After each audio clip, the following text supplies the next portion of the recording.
Okay, part 2 of making the AAA Alkanet Root and Arigomy soap. So I'm going to move on here. It's getting thick, as you see. It's already traced all up and thick. Look at that. Look how thick that got. Okay, now I'll move the mold over.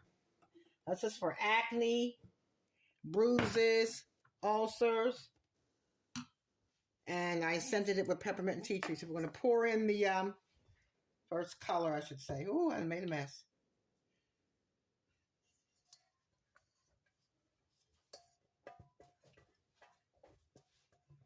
The rest of it out here.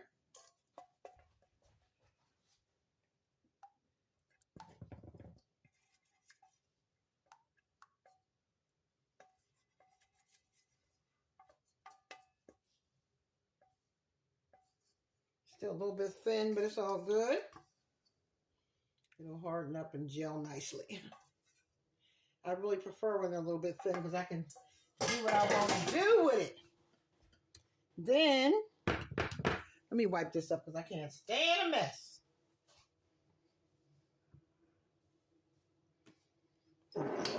Okay, here we go. This is the Alkanet, Arigomy, and Arrow Root. Now this is thicker, so what I'm going to do, I'm going to plopple this. I don't know if you call it plopple, but I'm going to just dump this in so that it'll be in the middle. I'll show it in a couple of days.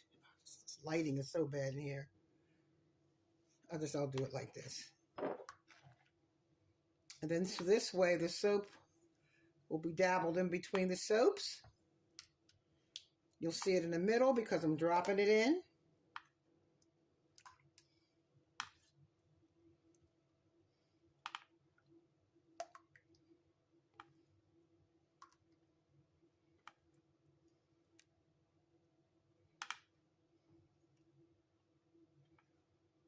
In a big batch.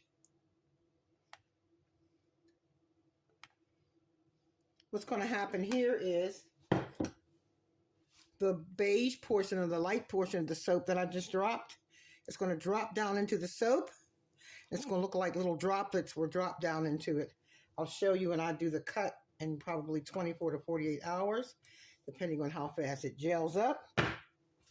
I think that's as high as I want. I don't bring this to the very top because I wind up, when I make the belt bar too high, I wind up cutting it. It becomes waste, so I try to keep it at least around this rim here. And that is how I made the AAA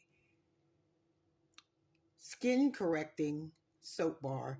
It's made with Alkanet root, arrow root, and Arigomy. All three of those particular herbs that I grow in the garden are all good for skins that have ulcers, pimples, blisters, extra dry psoriasis, anything that where you might have a cracked open skin and it pustules over. This is a good soap for. I will let this, how I'm going to do this soap, I'm probably going to let it cure for a couple of days. I'm going to slice it, and then I'm going to take the slices of soap, lay it on a flat piece of cardboard, and stick it in the actual convention oven and heat it up on 170 degrees for an hour and turn the oven off. Then I could use the soap within 2 weeks. That way it pulls all the lye out, every single drop, because when you wait 4 to 6 weeks, the lye does come out. But I want this soap to be extra gentle because it's going to be going on skin where there might be some open wounds. So I want 110% of, not more, of the lye to come out. So that's called cold press, oven press. This is the cold press part. When I take it and slice it, put it in the oven, that's the oven part. So that's why it's called cold press, oven press. There's another way of hot press I'm going to show you. I got a couple of ways of making hot press soap. There's a 10-minute method where it comes out real fluid, just like this. I can make a hot process soap that comes out almost like water.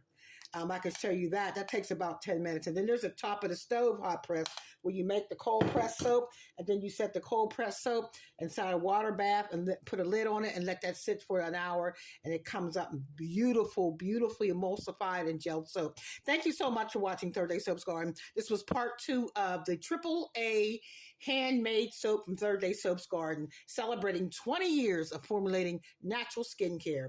Come where the expertise is, come where the skills are. That's at Third Day Soaps Garden. Thank you. Please keep watching. Like the page. Please leave a comment and go to the website because I love ya.